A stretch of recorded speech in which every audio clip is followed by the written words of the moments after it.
সমুদ্রের গভীরে একটি ছোট উপকূলীয় শহরের নাবিকরা প্রায়ই কল্পকাহিনীতে গল্প শোনায় যে গভীর সমুদ্রের নিচে একটি রহস্যময় জগৎ রয়েছে। কয়েক শতাব্দী ধরে সেই জগতের কথা লোকমুখে প্রচলিত ছিল, কিন্তু কেউই সত্যিই সেই জগৎকে দেখেনি। কাহিনী শুরু হয় জেমস নামে এক তরুণ গবেষকের সাথে, যিনি সমুদ্রের গভীর জগতের রহস্য উদ্ঘাটনের জন্য একটি অভিযানে বের হয়। তার সাথে ছিল একটি নির্দিষ্ট অঞ্চলে যাওয়া, যেখানে বলে হয় একটি প্রাচীন সমুদ্রসিংহ বাস করে। রাতে সাবমেরিনটি গভীর সমুদ্রের দিকে যাত্রা করে। চারপাশে ঘুটঘুটে অন্ধকার, শুধু সাবমেরিনের আলোতেই কিছু দেখা যায়। কয়েক ঘন্টার পর জেমস এবং তার দল একটি পরিত্যক্ত শহরের সন্ধান পায়। শহরটি একসময় সমুদ্রের উপর ছিল, কিন্তু একটি বিশাল ভূমিকম্পের ফলে সমুদ্রের তলায় তলিয়ে যায়।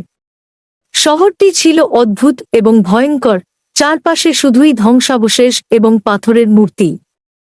জেমসের দল আরও গভীরে যেতে থাকে এবং একসময় একটি বিশাল গুহার মুখে এসে পৌঁছে। গুহার ভিতরে ঢোকার সাথে সাথেই তারা অদ্ভুত আওয়াজ শুনতে পায়, যেন কেউ বা কিছু তাদের দিকে এগিয়ে আসছে। গুহার ভিতরে ছিল অদ্ভুত সব প্রাণী, যা কখনোই জেমস দেখেনি বা শুনেনি। কিছুক্ষণ পর তারা একটি বিশাল দরজার সামনে এসে দাঁড়ায়। দরজার উপর খোদাই করা ছিল প্রাচীন লিপি, যা দেখে জেমস বোঝে যে এটি একটি প্রাচীন সমুদ্রসিংহের আবাসস্থল। দরজা খুলতেই বিশাল জলস্রোত এসে পড়ে, আর সাথে আসে ভয়ঙ্কর এক সমুদ্রসিংহ। সমুদ্রসিংহটি দেখতে বিশাল আর ভয়ানক, তার চোখে আগুনের মতো জ্বলন্ত আলো। জেমসের দল ভয়ে পিছু হটে, কিন্তু সমুদ্রসিংহটি তাদের উপর ঝাঁপিয়ে পড়ে। একে একে তার দলের সবাই প্রাণ হারায়। জেমস একা বেঁচে থাকে এবং তার সাবমেরিনে ফিরে পালানোর চেষ্টা করে, কিন্তু সমুদ্রসিংহটি তার পিছু ছাড়ে না।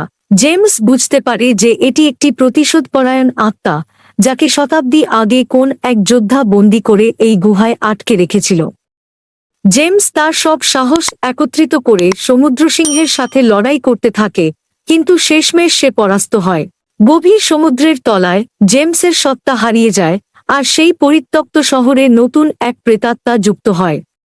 লোকমুখে প্রচারিত কাহিনী আরেকবার সত্য প্রমাণিত হয়, আর এই গল্পটি আরও অনেককে ভীত করে রাখে যে সমুদ্রের তলায় কি ভয়ঙ্কর ঘটনা ঘটতে পারে। প্রিয় বন্ধুরা, আমাদের ভিডিওটি যদি তোমাদের ভালো লাগে তাহলে অবশ্যই আমাদের চ্যানেলকে সাবস্ক্রাইব করবেন। সবাইকে অসংখ্য ধন্যবাদ আমাদের ভিডিওটি দেখার জন্য।